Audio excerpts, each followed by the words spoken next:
আলহামদুলিল্লাহ, গত বৃহস্পতিবারে কেনা হয়েছিল এই কলা মহাখালীর মোকাররম ভাইয়ের কাছ থেকে।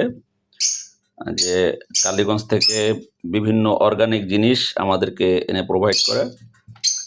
তো আসলে কলাগুলোর ভিতরে যে কোনো মেডিসিন নাই তার বাস্তব উদাহরণ হলো এই, প্রায় 5-6 দিন পার হয়ে যাওয়ার পরও কলাগুলো কিন্তু মাত্র এই যে লাল হয়ে আসছে, তাও একবারে সবগুলো পাকে নাই।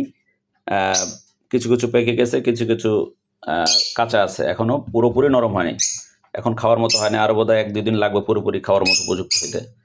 আর মেডিসিন দিলে তো দেখা যায় এক রাতেই কলা সব পেকে যায়, ছোট বড় যাই হোক এক রাতে পেকে যায়। আর পুরো মানে প্রায় 1 সপ্তাহ লেগে যাচ্ছে আর কি, খাইতে হলে পুরো সপ্তাহে লাগবে। তো সত্যি ভাইকে ধন্যবাদ, এই চমৎকার কলা বা আমাদের দুধ সহ বিভিন্ন জিনিস আমাদেরকে প্রোভাইড করছেন, এই জন্য আলহামদুলিল্লাহ, এবং ভাইকে অনেক ধন্যবাদ, মোবারকবাদ।